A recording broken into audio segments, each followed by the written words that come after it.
Bullet motorcycle से दो व्यक्ति जा रहे थे, उसी क्रम में गोली मारकर उनको जख्मी किया गया है। फायर खोखा बरामद हुआ है और एक सिक्सर पिस्तौल भी मिला है वहां पर। एक व्यक्ति की मृत्यु हो गई है जिनका शव यहां लाया गया है। इनकी पहचान स्थापित की जा रही है।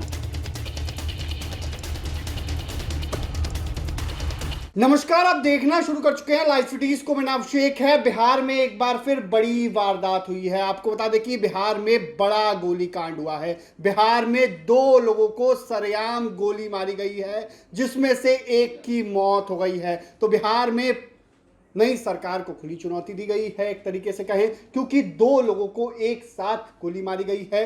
दोनों युवक जो है वो बुलेट से जा रहे थे। इसी दौरान अपराधियों ने गोलीबारी की है, जिसमें एक युवक की मौके पर ही मौत हो गई है। दूसरे युवक को भी 3 गोली लगने की बात कही जा रही है। पूरा मामला कल्याणपुर थाना क्षेत्र का है और कल्याणपुर थाना क्षेत्र में बड़ी वारदात हुई है। अपराधियों ने खुली चुनौती दी है। माधोपुर का ये पूरा मामला है, जहां बाइक सवार अपराधियों ने इस घटना को अंजाम दिया है। मौके से एक पिस्टल भी बरामद किया गया है। पूरे मामले को लेकर पुलिस टीम मौके पर पहुंची है। एएसपी जो है संजय पांडे, वो भी घटनास्थल पर पहुंचे हैं और जांच पड़ताल कर रहे हैं। पूरे मामले को लेकर जांच की जा रही है। तो एक बड़ी वारदात हुई है। आपको बता दें कि समस्तीपुर में यह बड़ी वारदात हुई है। अपराधियों ने खुली चुनौती दी है। तो नई सरकार के गठन के बाद यह बड़ा गोलीकांड हुआ है और 2 लोगों को गोली मारी गई है। मतलब पिछले कुछ दिनों में शांति थी, कोई बड़ी घटना नहीं हुई थी। हालांकि पटना में एक बड़ी घटना हुई है। कल ही पटना में किस तरीके से दिन दहाड़े राजधानी पटना में 20 लाख से अधिक के जेवरात को लूटा गया था, जिस पर तेजस्वी यादव ने सम्राट चौधरी को घेरा था। नेता प्रतिपक्ष तेजस्वी यादव ने सम्राट चौधरी को घेरा था। अंतर्गत माधोपुर भोवाल गांव है, वहां एक बुलेट मोटरसाइकिल से 2 व्यक्ति जा रहे थे। उसी क्रम में गोली मारकर उनको जख्मी किया गया है। पुलिस वहां पहुंची हुई है और हमारा ईफएसएल की टीम भी पहुंची है। घटनास्थल पर फायर खोखा बरामद हुआ है और एक सिक्सर पिस्तौल भी मिला है वहां पर। उसमें गोली के जख्मी होने से एक व्यक्ति की मृत्यु हो गई है जिनका शव यहां लाया गया है। इनकी पहचान स्थापित की जा रही है और दूसरे जो जख्मी हुए हैं उनको डीएमसीएच के इलाज के लिए गए हुए हैं। दोनों का डिटेल मिलने पर आपको सूचित किया जाएगा।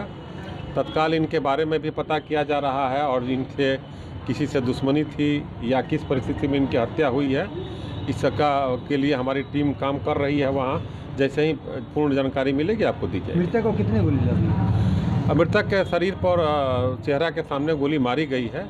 अब ये जांच का विषय पोस्टमार्टम हो रहा है। उसके बाद किसी की पहचान नहीं हो पाई है? नहीं, पहचान हुई है। जो डीएमसीएच गए हैं उनके पहचान होने और नाम पता होने के बाद, डिटेल वहाँ से मिलने के बाद तथा उनके वो जो बताएंगे कि चूँकि घटना के समय वो मौजूद थे, आगे की कार्रवाई की जाएगी। आज भी नेता प्रतिपक्ष तेजस्वी यादव ने अब से कुछ देर पहले सरकार को घेरा है। एक बार फिर सरकार को घेरा है और कई बातें लिखी हैं। उन्होंने साफ साफ लिखा कि बिहार में जो घटनाएं हो रही हैं उसको लेकर उन्होंने साफ साफ लिखा, बिहार में सम्राट उप्स स्मार्ट अपराधियों ने ज्वेलरी शॉप लूटा। नई सरकार में उपजे नए अपराधी। मतलब सीधा प्रहार सम्राट चौधरी पर किया गया, क्योंकि बिहार के मुख्यमंत्री हैं सम्राट चौधरी। ऐसे में उन पर सीधा प्रहार किया गया तेजस्वी यादव की ओर से। और कल भी उन्होंने लिखा था कि पटना में सोने की बड़ी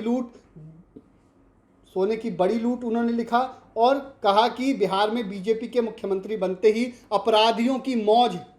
अब नए नवेले मुख्यमंत्री जुबान से ही अपराध खत्म कर देंगे या फिर अपराधियों को खोजने से पूर्व उनकी जाति ढूंढेंगे। ये बातें कल तेजस्वी यादव ने कही थी। और अब एक और बड़ी वारदात हुई है। अब देखना होगा, इस पूरे मामले में एसआईटी का गठन तो कर दिया गया है। बिहार पुलिस संज्ञान में है। आपको पता है कि आज डीजीपी विनय कुमार से भी सम्राट चौधरी ने मुलाकात की थी और कई बातों को लेकर चर्चा हुई थी कि अपराध किस तरीके से सुशासन स्थापित करना है। सम्राट चौधरी ने साफ साफ कहा कि नीतीश कुमार का जो सुशासन मॉडल है उसे ही स्थापित रखना है और आगे भी उसी को ही बढ़ाना है। लेकिन समस्तीपुर की घटना ने एक बार फिर बिहार पुलिस को खुली चुनौती दी है। अब देखना होगा बिहार पुलिस इस चुनौती को किस रूप में स्वीकार करती है और कब तक ये अपराधी पकड़े जाते हैं। हालांकि आपको बता दें कि 30 घंटे से ज़्यादा हो चुके हैं पटना वाली वाले कांड में एक भी अपराधी की गिरफ्तारी अभी तक नहीं हो पाई है। तो दूसरी वारदात समस्तीपुर में हुई है। अब देखना होगा कब तक अपराधी पकड़े जाते हैं। फिलहाल बने रहिए लाइव सिटीज के साथ। हमारे यूट्यूब चैनल को सब्सक्राइब करिए, पेज को लाइक, धन्यवाद।